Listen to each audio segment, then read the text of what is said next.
Καλώς ήρθατε στην απόψινή βραδιά που παρουσιάζουμε με μεγάλη χαρά τον τόμο «Ο κήπος της Αμαλίας, σχεδιασμός, ίδρυση και εξέλιξη του Εθνικού Κήπου της Αθήνας».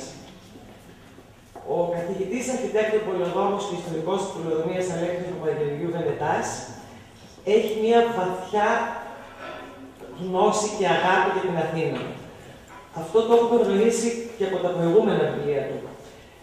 Έχει μια κριτική ματιά και μια αυστηρότητα όταν μιλάει για την Αθήνα, αυτήν που έχουμε στο αγαπημένο μας παιδί. Είναι μια αυστηρή αγαπησιάρικη ματιά. Σε αυτόν τον τόμο νομίζω ότι έχει συγκεντρώσει τα πάντα γύρω από τον Εθνικό Κήπο.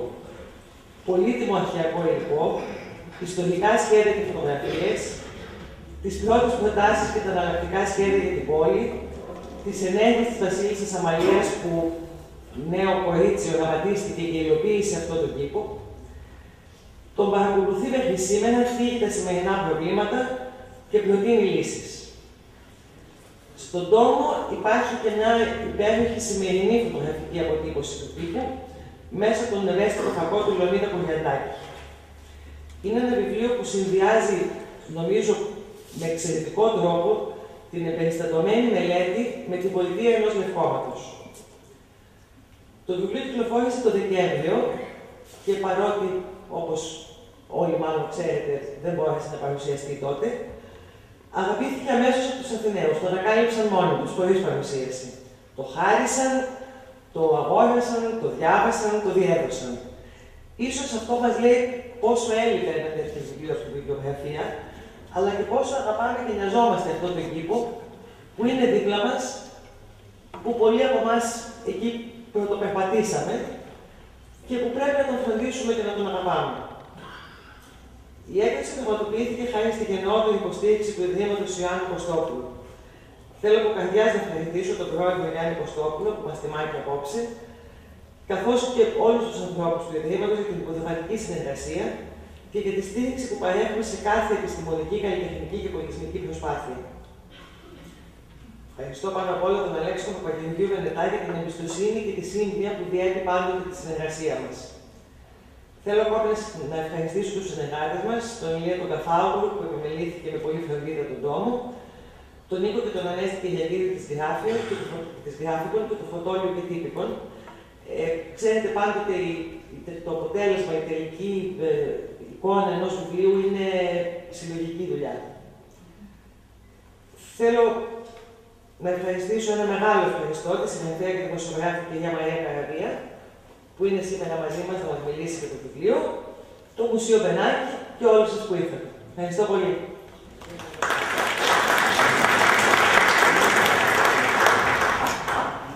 Να σας καλησπερίσω και εγώ και να σας πω ότι ως μέλος του Συλλόγου «Οι Φίλοι του Εθνικού Κήπου» χαίρομαι ιδιαίτερα που μου δίνεται η ευκαιρία απόψε να πω και εγώ μερικά λόγια για τον κήπο της Αμαλίας, το θαυμάσιο αυτό βιβλίο.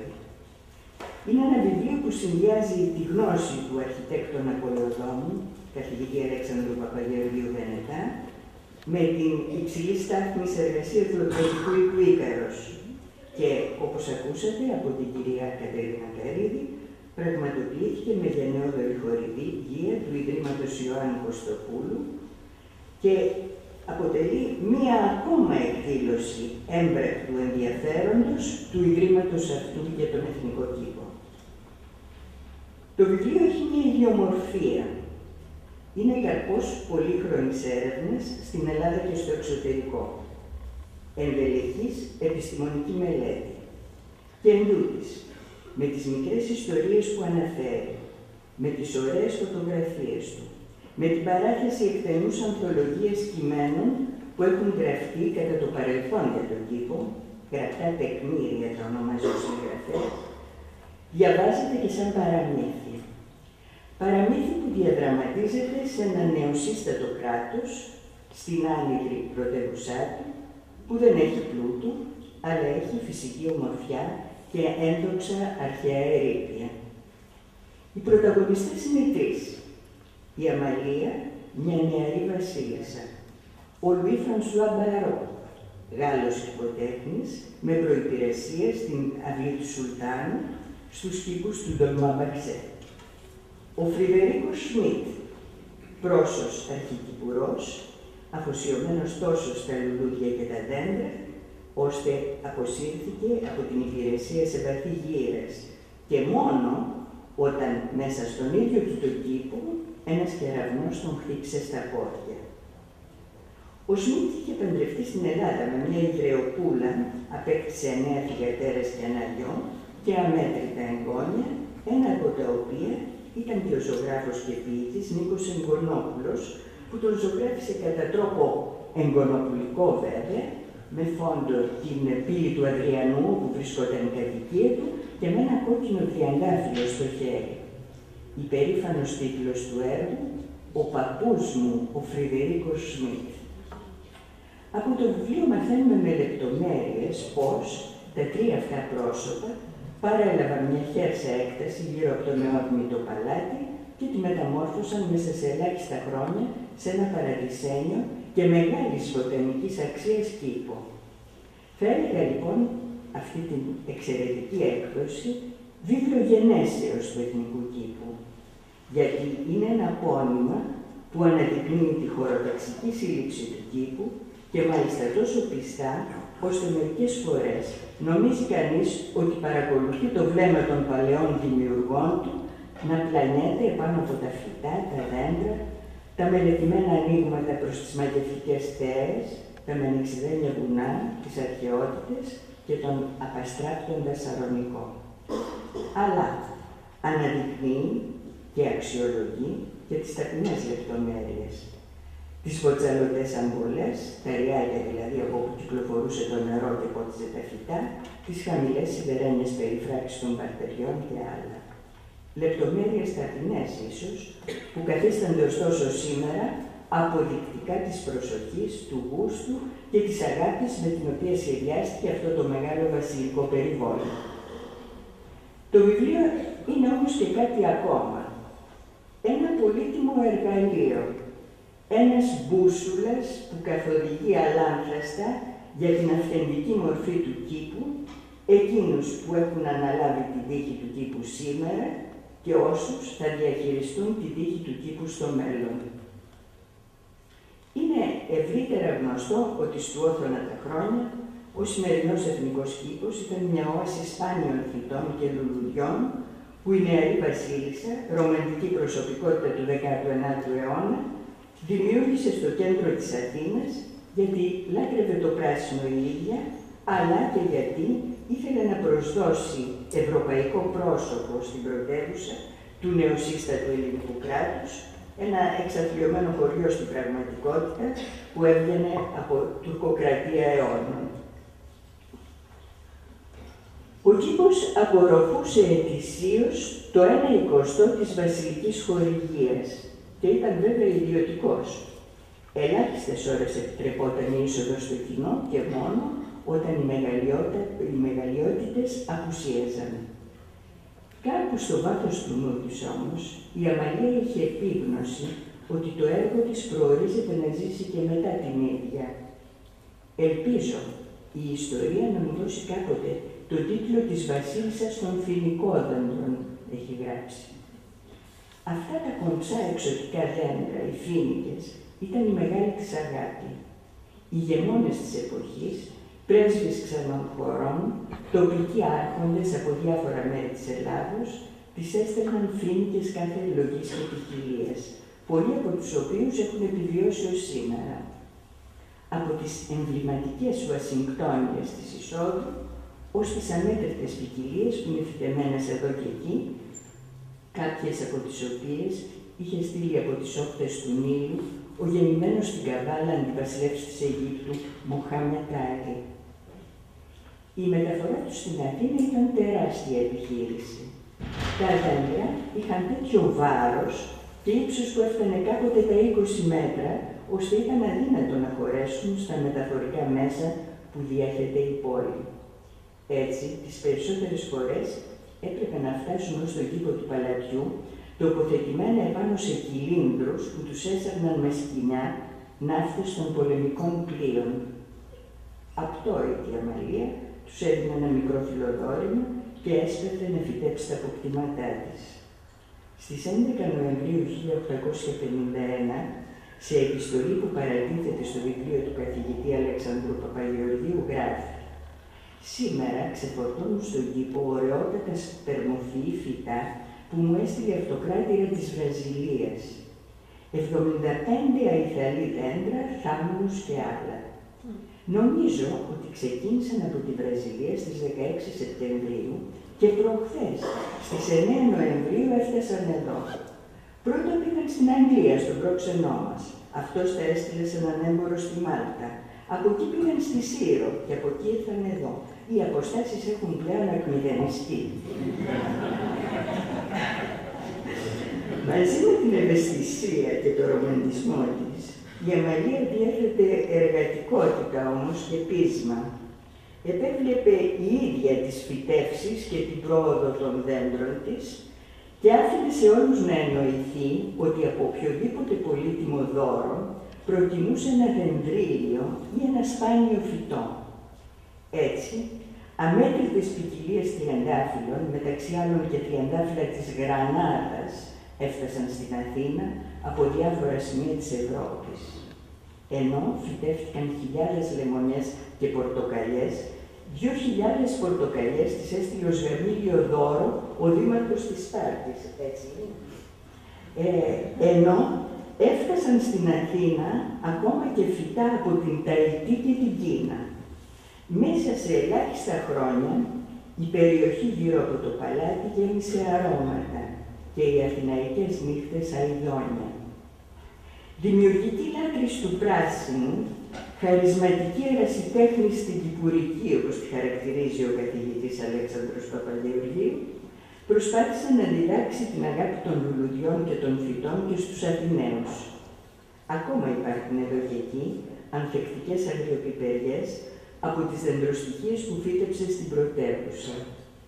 Οι φοίνικες που λάτρευε έγιναν μόδα και στόριξαν τους κήπους των νεοκλασικών σπιτιών. Λένε μάλιστα ότι ως σήμερα στις πλατιώτικες αυλές, όσες απέμειναν βέβαια, υπάρχουν γλυσσίνες που προέρχονται από καταβολάδες των φυτών που καλλιέργησε στον κήπο της. Η δημιουργία του κήπου ήταν μια τεράστια και δαπανηρή προσπάθεια, έργο ζωής της νεαρής βασίλισσας. Γι' αυτό και ο Όθωμας ζήτησε μετά την εκφρόνησή του να του επιστραφούν τα χρήματα που είχε καταβάλει από το προσωπικό ταμείο του, τονίζοντας μάλιστα για τον δικηγόρο του ότι αυτά που διεκδικεί, 1.748.000 δραχμές της εποχής, εκπροσωπούν μόνο το ποσό που έχει δαπανηθεί για ισοπαίδωση και καθαρισμό του εδάφους, μεταφορά γονίμου χώματος, μηχανές και εργαλεία. Όπως απέδειξε όμως και αργότερα η ιστορία, πρόσφατο παράδειγμα η εγκατάλειψη του κτήματος του Τατοίου, το θέμα δεν είναι τι καταβάλει το ελληνικό δημόσιο στους τέος, αλλά πώς μεταχειρίζεται τη βασιλική περιουσία όταν αυτή γίνεται ακριβοπληρωμένο λαϊκό κτήμα. Η εξάπλωση της πόλης άρχισε σύντομα να επιβουλεύεται το πράσινο του κήπου. Το 1868, επί Γεωργίου του Πρώτου, εγκαταστάθηκε σε ένα τμήμα του η βασιλική, σήμερα προεδρική φρουρά. Το 1926 θυσιάστηκε ένα μέρος του κήπου για τη διαπλάτηση της λεωφόρου Αμαλίας. Το 1954 δόθηκε άδεια να εγκατασταθεί ένα λαϊκός θίασος που θα παρουσίαζε σεξπυρικό ρεπερτόριο. Στο μαγευτικό φυσικό σκηνικό του κήπου παρουσιάστηκαν πράγματι το όνειρο καλοκαιρινής νύχτας και ο Ρωμαίος και η Ιουλιέτα. Η Εστία, παλαιά αθηναϊκή εφημερίδα, ήταν η μόνη που δεν συμμερίστηκε το γενικό ενθουσιασμό. «Μπάτε Ρωμαίοι αλέστε», σημείωσε προφητικά. Σε λίγο μπήκε πράγματι στον κήπο θίασος του Μπουρνέλη. Ο κήπος αντιμετώπισε κι άλλες εθνικές και φυσικές καταστροφές. Την κατοχή, τα δεκεμβριανά, χιονοπτώσεις, ανεμοθύελες, ξηρασίες, όπως και απροσεξίες των ανθρώπων που, όπως μας είναι γνωστό, πριν από μερικά χρόνια μόνο και μάλιστα την εποχή των Ολυμπιακών Αγώνων, ανέκοψαν την πορεία του νερού με τις εργασίες κατασκευής υπογείου πάρκινγκ στην περιοχή του Γουρδί, από όπου ξεκινά το αρχαίο υδραγωγείο του Πισιστράτου, γνωστό στις μέρες μας ως υδραγωγείο του Αγίου Θωμά. Η Αμαλία πίστευε, και μάλλον είχε δίκιο, ότι οι χιονοθύελλες δεν επηρεάζουν τόσο τα δέντρα, γιατί οι ρίζες τους καλύπτονται από τη γη, εκτός και αν το χιόνι μείνει και μεταβληθεί σε παγετό. Τα έργα των ανθρώπων είναι ο μεγάλος κίνδυνος για τον κήπο. Από αυτή την άποψη, ο κήπος της Αμαλίας, το βιβλίο που παρουσιάζουμε απόψε, πιστεύω ότι θα συντελέσει αποφασιστικά στην προστασία του κήπου, γιατί αναδεικνύει την αξία του και συνηγορεί υπέρ της αυστηρής αποκατάστασης στην παλαιά μορφή του, που υπήρξε μεγαλόπνοο όραμα.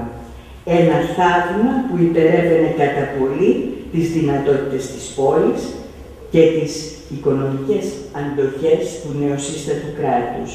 Αλλά έγινε, πραγματοποιήθηκε. Θάμπωσε τους Αθηναίους τότε και έφτασε ως εμάς, προσφέροντας ανάσα ζωής στην τόσο επιβαρημένη καθημερινότητά μας. Αλλά ο βασιλικός κήπος, που ονομάστηκε το 1927 εθνικός με πρωτοβουλία του Αλέξανδρου Παπαναστασίου, δεν είναι ένα οποιοδήποτε πάρκο. Για τους Αθηναίους που έπαιξαν εκεί παιδιά και αντίκρισαν το υπερθέαμα του παγωνιού με ανοιγμένα τα φτερά του, έχει κι άλλους θεσμούς μυστικούς. Έχει φυτευτεί στα κράσπεδα της αρχαίας Αθήνας. Οι ρίζες των δέντρων στην υπόγεια διαδρομή τους συναντούν την ιστορία της πόλης και γίνονται ένα μαζί της. Ο κήπος είναι μεγάλο έργο μιας παλιάς εποχής και ως τέτοιο πρέπει να το αντιμετωπίσουμε και να το διαφυλάξουμε. Και μάλιστα με ευλάβεια, γιατί η Αθήνα χάνει κάθε μέρα κάτι από τη φυσιογνωμία της. Σε δύσκολους καιρούς, σε εποχές πολέμων και ενδυμικής ανέχειας, υπήρξε με την νεοκλασική αρχιτεκτονική της μια μικρή χαριτωμένη ευρωπαϊκή πρωτεύουσα, που την αγκάλιαζαν ιστορικά βουνά και την κοσμούσαν αρχαία μνημεία. Σήμερα, που είναι ενταγμένη επίσημα στις πρωτεύουσες της Ευρώπης, παίρνει όλο και πιο πολύ την όψη πολύβουης τριτοκοσμικής πόλης. Είναι βέβαια τα 4,5 εκατομμύρια των κατοίκων της, αλλά ας το ομολογήσουμε, είναι και κάτι άλλο. Στις μέρες μας, η μνήμη βρίσκεται υπό διωγμό. Κάθε τι γνώριμο πρέπει να γίνει κάτι άλλο. Ο Εθνικός Κήπος περιλαμβάνεται στους καταλόγους των ιστορικών κήπων του κόσμου και μάλιστα των βασιλικών κήπων, κάτι που βέβαια δεν έχει θεσμική απόχρωση, αλλά υπενήσεται την αξία και την υψηλή ποιότητά του, για την οποία το βιβλίο του καθηγητή Αλέξανδρου Παπαγεωργίου συνηγορεί εύγλωτα. Ας ελπίσουμε και αποτελεσματικά. Σας ευχαριστώ.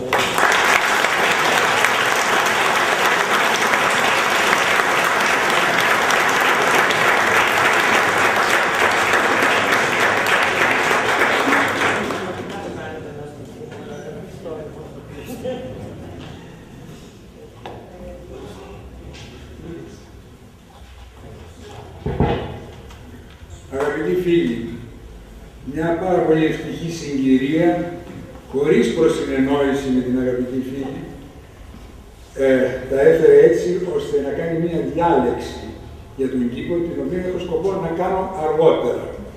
Και με εκάλυψε απόλυτα. Και είπε τόσα πολλά και τόσα ουσιαστικά και με τρόπο που μας άγγιξαν όλους. Είχα σκοπό εξ αρχής να σας πω άλλα σήμερα, και αυτό και θα κάνω, γιατί το έκανα αυτό το βιβλίο, και να επισημάνω και ορισμένες άλλες σκέψεις, τις οποίες θα ήθελα να πω δημόσια. Θέλω να σας ευχαριστήσω που ήρθατε για δεύτερη φορά, αφού την πρώτη φορά δεν κατορθώσαμε λόγω ανωτέρας βίας, αλλά βεβαίως σε αυτή την περίπτωση η λέξη βία δεν έχει μόνο μεταφορική σημασία, αλλά και ουσιαστική. Η Αθήνα σπάνια έχει πει τις βιοπραγίες, τις οποίες είδε την 8η Δεκεμβρίου του προηγουμένου έτους, και έτσι βοηθηθήκαμε όλοι να βρεθούμε. Παρ' όλα αυτά, ήρθατε και θέλω να σας εξηγήσω και γιατί το επαναλαμβάνουμε το εγχείρημα σήμερα. Δεν νομίζω από πείσμα. Και η κυρία Καρύδη και εγώ νομίζουμε ότι έπρεπε να γίνει αυτή η παρουσίαση, κυρίως σε εποχές σαν τις σημερινές, στις οποίες ζούμε μία βεβήλωση άγρια δημοσίων κτηρίων, μνημείων της πόλης, στην οποία ζούμε έναν ευτελισμό πάρα πολλών αξιών γύρω μας, ίσως να είναι μια κατάλληλη απάντηση, ίσως όχι φωναχτερά δυναμική, αλλά και οι ήπιες απαντήσεις έχουν και αυτές τη βαρύτητά τους, μια απάντηση σε τέτοιες εξελίξεις, στο να θυμόμαστε και τα οικοδομητικά έργα τα οποία έχουν γίνει σε αυτή την πόλη και των οποίων είμαστε κληρονόμοι. Ο κήπος της Αμαλίας. Ένας τίτλος κάπως ίσως υποβλητικός, αλλά και ο οποίος μπορεί να οδηγήσει σε ενδεχόμενες παρερμηνίες για έναν μη ειδοποιημένο, ας το ονομάσουμε έτσι, αναγνώστη. Σκέφτεται κανείς παιδικό ανάγνωσμα, παιδικό παραμύθι, οδηγό ανθοκομείας, ως και αισθηματικό μυθιστόρημα θα μπορούσε να είχε αυτόν τον τίτλο. Γιατί λοιπόν ο κήπος της Αμαλίας? Βεβαίως αναφέρομαι στον Εθνικό Κήπο της Αθήνας, ο οποίος στην αρχή ήταν ανακτορικός, ο οποίος μετά έγινε δημόσιος και ονομάστηκε Εθνικός, παρόλο ότι δεν κατάλαβα ποτέ, ούτε ξέρουμε γιατί ονομάστηκε Εθνικός, ίσως επειδή είναι ο μόνος κήπος στην Ελλάδα με μεγάλη επιμέλεια διαμορφωμένος κατά τα πρότυπα του κήπου τοπίου, Jardin Paysagiste του κέντρου της Ευρώπης. Είναι ο μόνος που έχουμε ακόμα σήμερα στην Ελλάδα και ίσως γι' αυτό η κοινωνία να αισθάνθηκε την ανάγκη να το ονομάσει εθνικό. Θα έπρεπε πολύ περισσότερο να είχε ονομαστεί Αθηναϊκός. Αυτό δεν έγινε, αλλά πώς τολμώ εγώ τώρα να τον αναβαπτίζω και να τον ονομάζω τον κήπο της Αμαλίας. Εδώ μπορεί να έρθουν άλλες υπόνοιες, καλόπιστες ή κακόπιστες, ότι ο συγγραφέας εξελίσσεται σε έναν νοσταλγό της μοναρχίας και θέλει να προβάλλει τέτοιες αξίες. Βεβαίως, μια τέτοια υπόθεση είναι τελείως άτοπη, διότι είναι μια κοινή συνείδηση σε όλους μας ότι ο θεσμός της μοναρχίας, αφού εσφράγισε τον τόπο ένα μεγάλο διάστημα, σήμερα είναι ένας θεσμός παροχημένος και μια τέτοια υπόθεση θα ήταν τελείως άτομη. Αυτό που ήθελα να τονίσω δεν είναι ούτε το αξίωμα της βασιλής ιδιώτης της, ούτε η έγκυη της. Ήθελα πολύ περισσότερο να τονίσω την ανθρώπινη αξία και το έργο. Την αξία της δημιουργίας ενός πολύ νέου και άπειρου ανθρώπου που απέκτησε πείρα από τον ενθουσιασμό της και το έργο το οποίο μας άφησε και το οποίο χαιρόμαστε 6 γενιές από τότε. Βεβαίως αυτό το οποίο έκανα δεν είναι αυτά τα υποθετικά που είπα και λίγο αστεία στην αρχή, αλλά είναι μια μελέτη, όπως λέει και το εξώφυλλο, για τον σχεδιασμό, την ίδρυση και την εξέλιξη και τα σημερινά προβλήματα της Αθήνας. Τα ουσιαστικά ήδη τα είπε η φίλη Μαρία επί του θέματος. Εγώ θα ήθελα να σας πω γρήγορα γιατί το έκανα αυτό το βιβλίο, το οποίο έκανα με πολύ χαρά και ενθουσιασμό και σε σχετικό μικρό διάστημα, σε αυτό 8 μηνών. Αυτό με βοήθησε βεβαίως πάρα πολύ προεργασία και γνώσεις και υλικό μαζεμένο από 30 χρόνια πριν. Είχα 3 κίνητρα σε αυτή την εργασία μου. Πρώτον, μια οφειλή προσωπική σε αυτόν τον χώρο. Είναι ο χώρος στον οποίο σε πολύ δίσεκτα χρόνια μέσα στην κατοχή παίξαμε ως παιδιά, τον οποίο αισθανθήκαμε σαν ένα καταφύγιο και σαν έναν παραμυθένιο χώρο, με τους σκοτεινούς δρομίσκους, με τις συστάδες του, με τις κρυψώνες του, και για τον ο οποίος για μας ήταν ένα είδος δάσους των νοτίων θαλασσών, χωρίς υπερβολή. Λοιπόν, το 1942, όταν κλείσανε τα σχολεία για 6 μήνες, ήταν και η μόνη καταφυγή μας. Λοιπόν, μας ανεδέχθη αυτός ο χώρος και αυτό βεβαίως είναι κάτι το οποίο μένει και αισθάνεται κανείς όχι μόνο απέναντι ανθρώπων, αλλά και απέναντι χώρων, μία ευγνωμοσύνη. Και αυτό ήταν ένα πρώτο κίνημα. Το δεύτερο είναι η οφειλή στον άνθρωπο, στον δημιουργό του. Ήδη είπα δύο λόγια για την Αμαλία. Με είχε πάντοτε γοητεύσει η πρωτοβουλία, χωρίς φανατισμό, αλλά με μεγάλο πείσμα, μεγάλη καρτερικότητα και μεγάλη επιμονή, επί 30 χρόνια αυτή η νέα γυναίκα, μεταξύ των 18 και των 48 της χρόνων, να προσπαθήσει να δημιουργήσει υπό αρκετά αντίξωες συνθήκες αυτό το έργο. Και, όπως είπα και στην αρχή, ήθελα να τιμήσω τον άνθρωπο και όχι την βασίλισσα. Ένα τρίτο κίνητρο ήταν βεβαίως η επιθυμία του ερευνητού να παρουσιάσω με τρόπο εύληπτο, αλλά βεβαίως τεκμηριωμένο επιστημονικά, για ένα ευρύτερο κοινό, θα το ονόμαζα ένα επαρκές κοινό με μια εγκύκλια μόρφωση αρκετή, όλα και τα θέματα και της ιστορικής εξέλιξης και της μορφολογικής συνθέσεως και διαμορφώσεως του κήπου και πρακτικότερα θέματα της συντηρήσεώς του.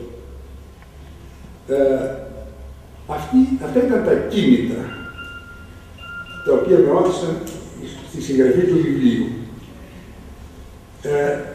Θα σας πω πολύ γρήγορα δύο λόγια για το περιεχόμενό του, χωρίς καθόλου να επεκταθώ. Έχει 4 κεφάλαια. Το βιβλίο, στο οποίο στο πρώτο παρουσιάζονται όλες οι εναλλακτικές λύσεις των κήπων που προβλεπόντουσαν στις εναλλακτικές πολεοδομικές προτάσεις. Δεν θα πω σε λεπτομέρειες, γιατί τα έχω πει σε άλλες ευκαιρίες αυτά δια την Αθήνα. Υπήρχαν και εκεί σχηματικά μεν, αλλά σαφώς διατυπωμένες άλλες απόψεις για τους κήπους, τόσο στο σχέδιο του Σόβορ στην Ομόνια, όσο και Κλέντζε στους λόγους των νυμφών, όσο και στην σχεδόν μυστική πρόταση του Σίγκελ για την φύτευση του πλατώματος, μερική αλλά σημαντική φύτευση του πλατώματος της Ακροπόλης.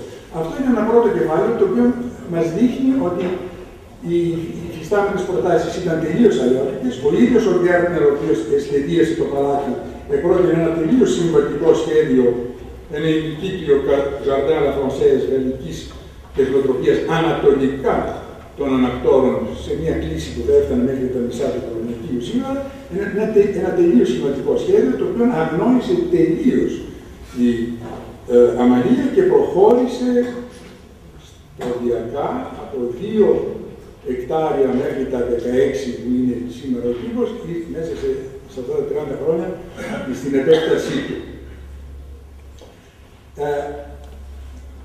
Ένα δεύτερο κεφάλαιο, το οποίο δεν μπορούσα να αποφύγω, είναι πολύ συνοπτικά, παρουσιάζω την ιστορία της ιδρύσεως και της ανοικοδομήσεως των ανακτόρων, των παλαιών ανακτόρων της σημερινής Βουλής, που είναι η προϋπόθεση για την δημιουργία του κήπου. Αυτό είναι ένα δεύτερο κεφάλαιο. Ένα τρίτο και το σημαντικότερο που αφορά το θέμα είναι μια λεπτομερέστατη παρουσίαση και των μορφολογικών λύσεων και των κηποτεχνικών λεπτομεριών και κυρίως μου δόθηκε η ευκαιρία να συγκρίνω ένα σχέδιο το οποίο ευρέθηκε στο Μόναχο μόλις προ 10 ετών, του Μπαρό, χωρίς την υπογραφή του, αλλά σχέδιο τυπωμένο, έγχρωμο, με 100, στη Λεζόν κάτω 100 διαφορετικές σημειώσεις για φυτά, κτίρια κτλ. Ένα σχέδιο όχι σχέδιο συλλήψεως για την εκτέλεση ενός έργου, αλλά σχέδιο εκ των υστέρων αποτυπώσεως ενός έργου που ολοκληρώθηκε. Και εικάζεται ότι αυτό το σχέδιο έχει σχεδιαστεί περί το 1850. Είναι απεριγράπτου λεπτομερίας και μας επιτρέπει για πρώτη φορά να κάνουμε μια λεπτομερή σύγκριση αυτής της πρώτης καταστάσεως μετά την ίδρυση με την σημερινή κατάσταση του κήπου. Και αυτό και επιχείρησα με πολλά σχέδια τα οποία ακόμα πέρσι με πολύ χαρά τα σχεδίασα με το χέρι, συγκρίνοντας τις χαράξεις των οδών όπως ήταν και όπως έγιναν, οι αλλαγές είναι σχετικά μικρές, και συγκρίνοντας και τις φυτεύσεις. Δεν θέλω να μπω σε λεπτομέρειες, αλλά αυτό το κεφάλαιο καλύπτει όλο το θέμα της τεκμηριώσεως, αν θέλετε, τόσο της ιστορικής όσο και της σημερινής του κήπου. Υπάρχει και ένα τέταρτο κεφάλαιο, στο οποίο, στη συγγραφή του οποίου με παρότρινε ο φίλος και παλιός συνάδελφός μου, ο Παναγής Ψωμόπουλος, ο οποίος μου είπε ότι δεν μπορείς να γράψεις ένα τέτοιο βιβλίο χωρίς να μπεις και στο θέμα της σημερινής του εμφανίσεως και της μελλοντικής του μοίρας. Δεν ήθελα να μπω στο έργο των συναδέλφων επιστημόνων που επί χρόνια με πολύ κόπο και πολύ καταξίωση φροντίζουν με αντίξωες συνθήκες κάθε φορά για την επιβίωση αυτού του κήπου. Και βεβαίως δεν ήθελα να μπω και σε τεχνικές λεπτομέρειες, οι οποίες δεν είναι της ειδικότητός μου. Αλλά μου δόθηκε η ευκαιρία πολύ αναλυτικά να κάνω ένα κατάλογο, θα τον έλεγα έναν δεοντολογικό κατάλογο, του τι δέον γενέστε και του τι δέον ποτέ μη γενέστε εις των χώρων αυτών. Εξηγώντας αυτές τις απόψεις μου, για τις οποίες μπορεί άλλοι συνάδελφοι να έχουν σε ορισμένες επιφυλάξεις, αλλά πιστεύω ότι μπορεί να είναι ένα χρήσιμο εργαλείο και μια βάση συζητήσεως για περαιτέρω αποφάσεις. Αυτό είναι το κείμενο του βιβλίου. Έπεται κάτι ως παράρτημα, το οποίο επίτηδες το βάλαμε ως παράρτημα, μια πολύ επιμελημένη φωτογράφηση του κήπου όπως είναι σήμερα. Είναι πάνω από 50 σελίδες και 100 φωτογραφίες, νομίζω πολύ επιτυχημένες, που δίνουν την εικόνα του κήπου το 2007. Και ύστερα από αυτό το λεύκομα, αν θέλετε έτσι, υπάρχει και ένα παράρτημα, στο οποίο παραθέτω 10 ιστορικά κείμενα πολύ ενδιαφέροντα και πολύ διάφορα, μεταξύ των οποίων και τα παραθέματα από τις επιστολές της Αμαλίας προς τον πατέρα της, τον Μεγάλο Δούκα του Νερβούργου, που αναφέρονται εις την καθημερινή της εμπειρία στον κήπο. Αυτά έχουν ήδη δημοσιευθεί σε μια συνάντηση που είχε γίνει προ λίγων ετών στη Γερμανία. Είχα παρουσιάσει εκεί εγώ ορισμένα θέματα και μία συνάδελφος είχε παρουσιάσει αυτό. Το κομμάτι έχει δημοσιευτεί και στην ελληνική μετάφραση του βιβλίου, αλλά νόμιζα ότι ήταν απαραίτητο να μπει και σε αυτό. Και αυτό ολοκληρώνει το βιβλίο απόψεως περιεχομένου. Θα ήθελα να τονίσω τι δεν είναι το βιβλίο, για να μην υπάρχουν πάλι παρανοήσεις. Το βιβλίο δεν είναι ούτε γεωπονική και βοτανολογική μελέτη, το μεγάλο λεύκομα το οποίο μας λείπει επί 170 χρόνια, των 500 διαφορετικών ειδών δέντρων, θάμνων και ποών που έχει αυτός ο κήπος, και το οποίο είναι ένα έργο που έχω την ελπίδα ότι οι νεότεροι συνάδελφοι, γιατί το μεταξύ έχουν στον τόπο μας ένα σημαντικό αριθμό σπουδασμένων αρχιτεκτόνων κηποτεχνών, θα θελήσουν μια μέρα να το αντιμετωπίσουν και να προσφερθεί και ένα τέτοιο λεύκομα. Δεν ήταν αυτός βεβαίως το περιεχόμενο της προσπαθίας μου, θα ήμουν και ο ακατάλληλος για ένα τέτοιο έργο. Επίσης, θα μου επιτρέψετε να πω ότι το βιβλίο δεν είναι ένα coffee table book, πώς να το πούμε ελληνικά, ένα βιβλίο λεύκομα κοσμικής διακοσμήσεως, το οποίο ξεφυλίζεται κατά περίπτωση. Δεν είναι αυτό και δεν είναι και αυτό το οποίο ελπίζω ή περιμένω. Περιμένω να διαβαστεί, ελπίζω με κάποιο ενδιαφέρον, και να υπάρξει και στον καθένα αναγνώστη μέσα μια προσωπική του αντίδραση για όλη αυτή την θεματολογία. Θα ήθελα τώρα να μνημονεύσω κάτι άλλο. Το βιβλίο το αφιέρωσα στη μνήμη του πολύ αγαπημένου φίλου Αλέξανδρου Στεφάνου Καλιγά, αρχιτέκτονος και πολεοδόμου, με τον οποίο μας συνέδεσαν κοινές σπουδές, κοινή εργασία και φιλία μια ολόκληρη ζωή. Η προσφορά του Αλεξάνδρου Καλιγά ως αρχιτέκτονος και πολεοδόμου στον τόπο αυτόν και κυρίως στην Αθήνα είναι γνωστή και έχει γίνει δημόσια η αναγνώρισή της. Είναι ένας από τους λίγους συναδέλφους της γενιάς μας, ο οποίος συνέλαβε στη διαμόρφωση των εξελίξεων στην νεοελληνική αρχιτεκτονική στην Αθήνα τα τελευταία 50 χρόνια. Διότι επί 50 χρόνια άοκνης εργασίας υπηρέτησε με πάρα πολύ βέρμη και χαρά το επάγγελμά του.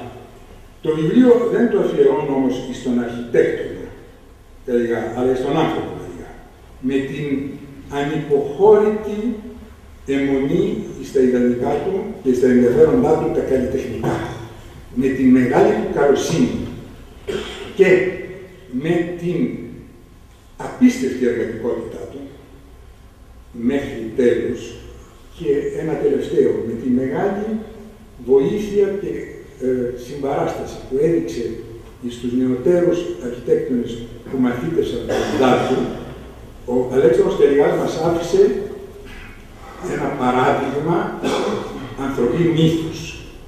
Δηλαδή, αυτό που λέγανε οι αρχαίοι, ένα παράδειγμα αγαθού ανδρός.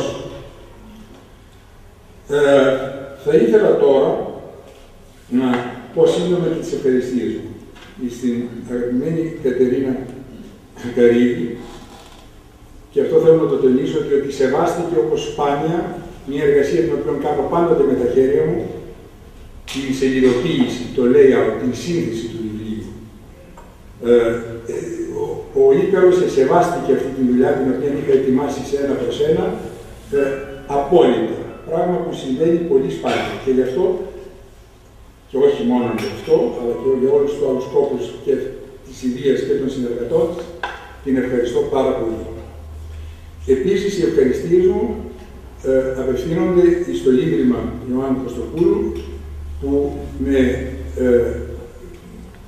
υπεστήριξε την προσπάθεια την οικονομική, η οποία διανεμεί το βιβλίο πάντοτε, οι δαπάνες είναι εξαιρετικές, με μεγάλη μεγαλοκρατία, θα έλεγα.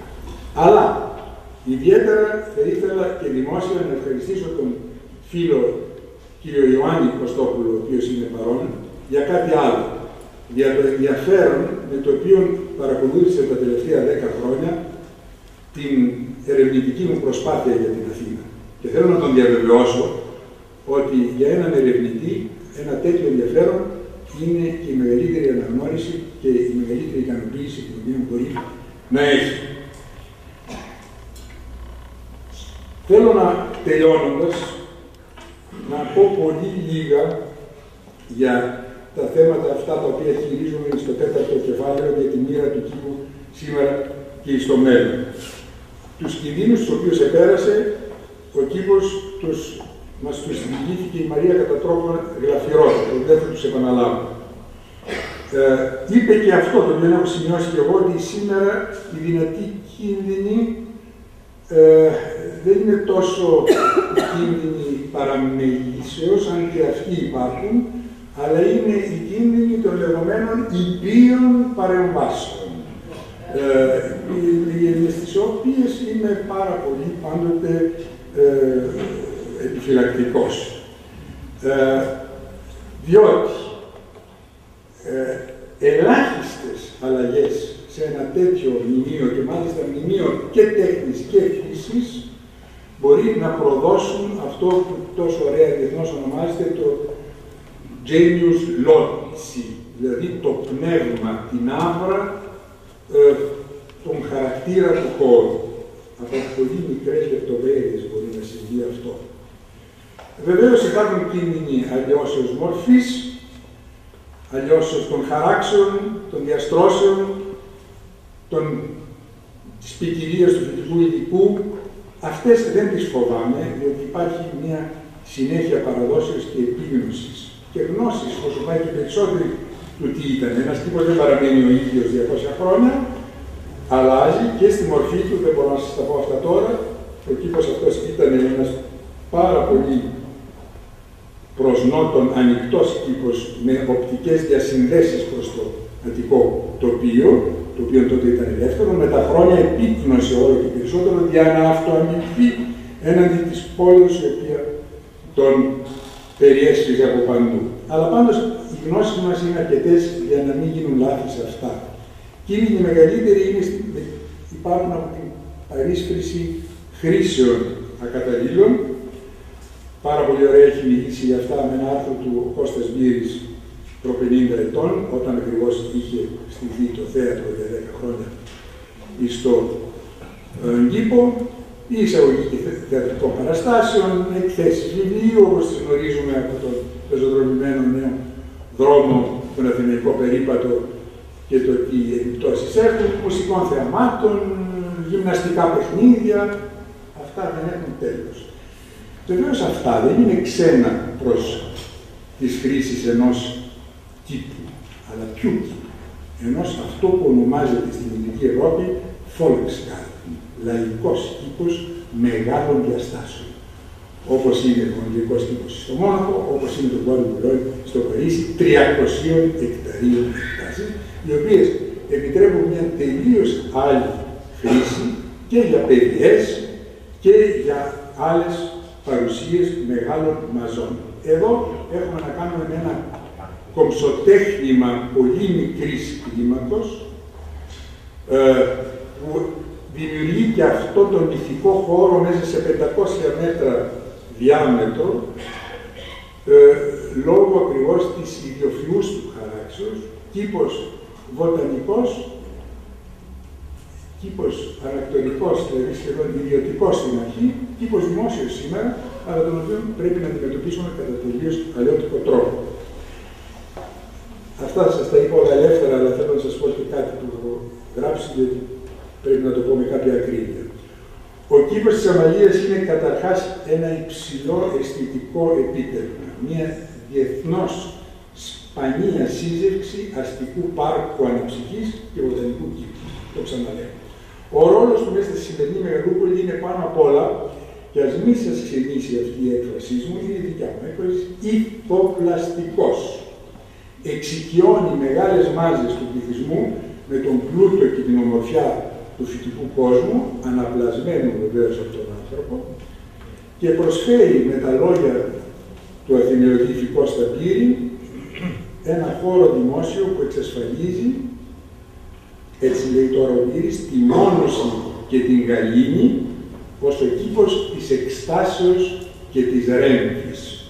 Τώρα μπορεί τέτοιες διατυπώσεις, στο σημερινό πολυπράγμονα κάτοικο της Αθήνας, τα λόγια αυτά του καταξιωμένου Αθηναιωτή να ηχούν ανεδαφικά, σχεδόν ονειροπαρμένα, μακριά από την αρισόπιτη πραγματικότητα της ζωής εμάς, των 5 εκατομμυρίων σήμερα.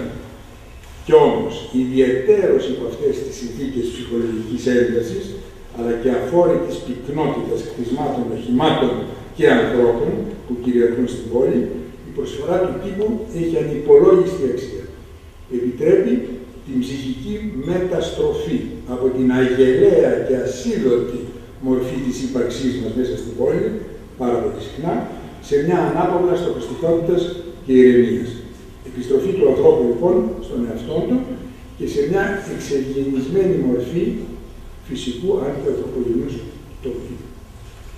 Είναι λοιπόν η αναψυχή στον κήπο κάτι πολύ περισσότερο από σωματική μόνο αναζωογόνηση, κυρίως για τα παιδιά.